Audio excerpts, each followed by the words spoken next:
Hi and welcome. So I just decided why not and release one of my exclusively recorded videos for my trailer music course to my YouTube channel. But before we get into the video, I wanted to let you know that I'm thinking about an early access release of my course, meaning it's not fully done at this point, but you will get it to a way lower price. And the coolest thing, out of a list of a few tracks, you can decide which will be one of the tracks that we totally analyze in that course. All you have to do is check out the video description below and sign up to my trailer music course. And now let's go. Okay, so in the last video we talked about this little system that will help you, or hopefully will inspire you when it comes to writing several tracks or a full album at once. And there is another thing that is very important when writing trailer music in general, and I call it the red line. So just see it as this, let's make this red, as something that is moving throughout the entire trailer track. And this would actually be the story, or you know, the sense-making story, the sense-making build-up that you want to create. So what I wouldn't recommend is just completely finalizing, let's say, the first 15 seconds of your track. I wouldn't suggest to, like, of course you can design sounds, you start work on that track, and maybe it can also be that you start working here on the end, you know, on all the let's not make it that big because my head is in the way here. So you may it may happen that you start on the last 60 seconds of that track. So this is not no relation to each other timing wise, but just saying. But what I recommend is, of course, you can start working wherever you want, whatever you feel like. But what I wouldn't recommend is like getting into the situation and fully orchestrate, fully sound design, fully arrange like the first 15 or, you know, the first 30 seconds in general, because it can easily happen that you build up your track that much that you can't get any louder.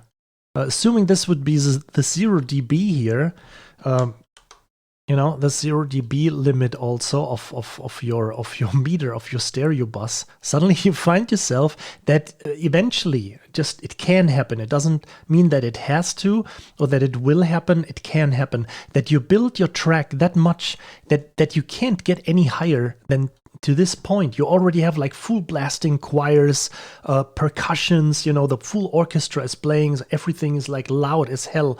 And you can't build this thing anymore up. So then you become pretty desperate, or may happen that you think, how can I continue this track? I don't have any idea, but it's something very obvious. You're already basically dynamic-wise already that loud that this part, this end, so to say, or this high dynamic part should be something that is actually happening here. So what I would suggest is taking care of this red line and start working on your track. And no matter if it's just a little string arpeggio, you know, let's erase this for a second here.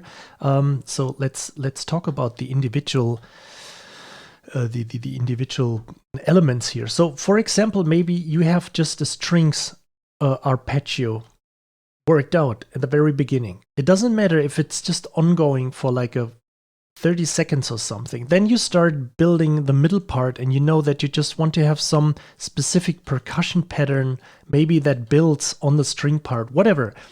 You just have this percussion section here. Eventually you already have chords, but you just know how to play them on the piano or on the guitar. Just record your guitar. Just put like an audio track in there. It doesn't mean if you record something that you have to keep it, there. Also, when you have a piano at hand, a sketch piano, just play these chords into it. Maybe you have them in your mind, that's all good. So you start working on that track a little bit more. Maybe eventually you have a little gap going here, you have a little gap going here, and then you work on the final part. And again, I'm not saying that you should dynamically work these out perfectly, but just to have this idea at hand. Maybe the chords change, you know, maybe just as an easy example, you just stayed on the key A minor here for this part. It's a terrible N. So like this, and then maybe on this part, on the final part, just as an easy example, you go just like F, G, A minor, and then into the ending. So right now you have that entire red line thought out and sketched out, and you can compare it to building the fundament, the basics, the core foundation of a house. You don't start, thinking about the roof when there is no basement available, or when you don't have walls available. You want to build the walls first, and then you can take care of after the walls.